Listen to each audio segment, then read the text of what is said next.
Okay then, we'll restore things to a more sense of normality here as we go to today's feature. It is the most powerful games machine in the world. It has a new controller that offers a different gaming experience, and it promises next-generation versions of some of the most popular titles ever. It's Nintendo's Ultra 64, and it was unveiled last week at the Shoshinki Show in Tokyo, along with demos of 13 games in development. And here exclusively for the first time on TV, all 13 of them.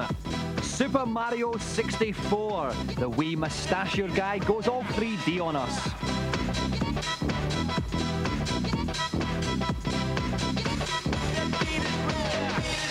Super Mario Kart R, the top Super NES game, now goes 4-player mental. Don't know what the R stands for though. Kirby Bowl is 64. He's still fat, he still looks like a balloon, but now he's all 3D texture map polygons.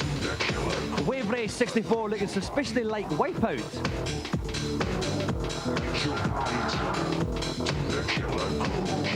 Pilotwings 64. You may be noticing some kind of running theme in the titles here. Next up, Buggie-Boogie, you've guessed it, 64.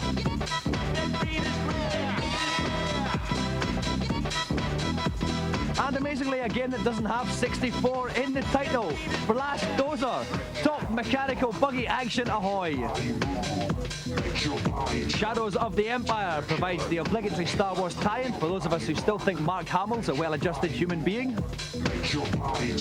And Goldeneye, the GameCube version of the latest James Bond oeuvre, looking suspiciously like Virtua Cop. Body Harvest, no idea what this one's all about, but it involves a lovely wee man running around there, lots of big things chasing after him.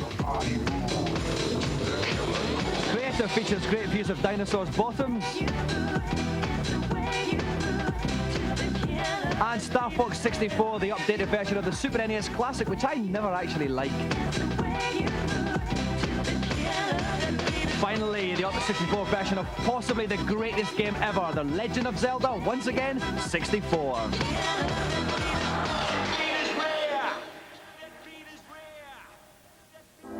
This Pamela Anderson of a console is due for release next spring with a target price of 200 quid. 4 controller ports come as standard on the machine, but perhaps the most interesting aspect of the hardware is the controller itself. An obvious innovation is the central 3D stick, which allows precision 360-degree movement. It also controls the speed of the character, both essential tools for negotiating the next generation of 3D games. And because it's all 3D, different views can be chosen by pressing any of the 4 yellow buttons. The controller is covered in fire buttons as well. Cheeky left ones, cheeky right ones, and downright saucy underneath ones. With gameplay as complex as this, it's no surprise the controller also features a memory card, which enables you to save game positions and customize controller settings. Little wonder then that much of the excitement surrounding the machine quite literally comes from the gaming possibilities offered by it. However, the excitement of seeing the machine for the first time was tempered by the fact there was only 2 demos that punters could actually play. Kirby Bowl looked pretty ropey, but even though it was only 50% complete, Super Mario 64 showed all the hallmarks of being an instant classic.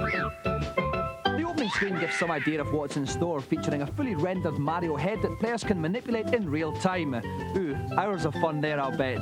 Games journalist Gus Swan was one of the lucky few to have a go. Mario 64 is quite a departure from Mario games in terms of gameplay, just by the virtue of it being in 3D. But it's not so different that you won't recognise the style and movement and the type of actions you'd expect it to perform. The bit that caught everyone's imagination and really made people happy about the machine was the Bowser boss.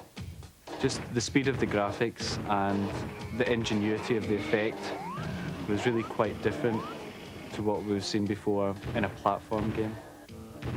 One of its most striking graphical effects is the ability to take objects, polygon objects, close to the player without them becoming pixelated and blocky, as many players will be familiar with on other platforms.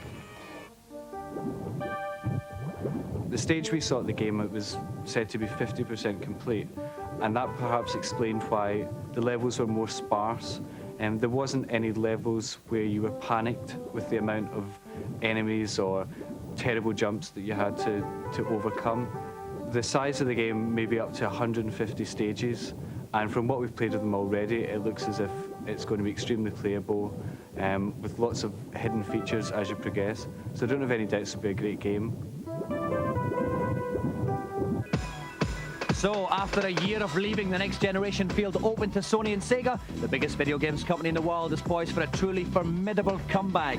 Admittedly, the games themselves, costing 60 quid, are well behind schedule, but from what we've seen so far, it looks like when it finally arrives in April, the Ultra 64 will be quite smart as it happens. And that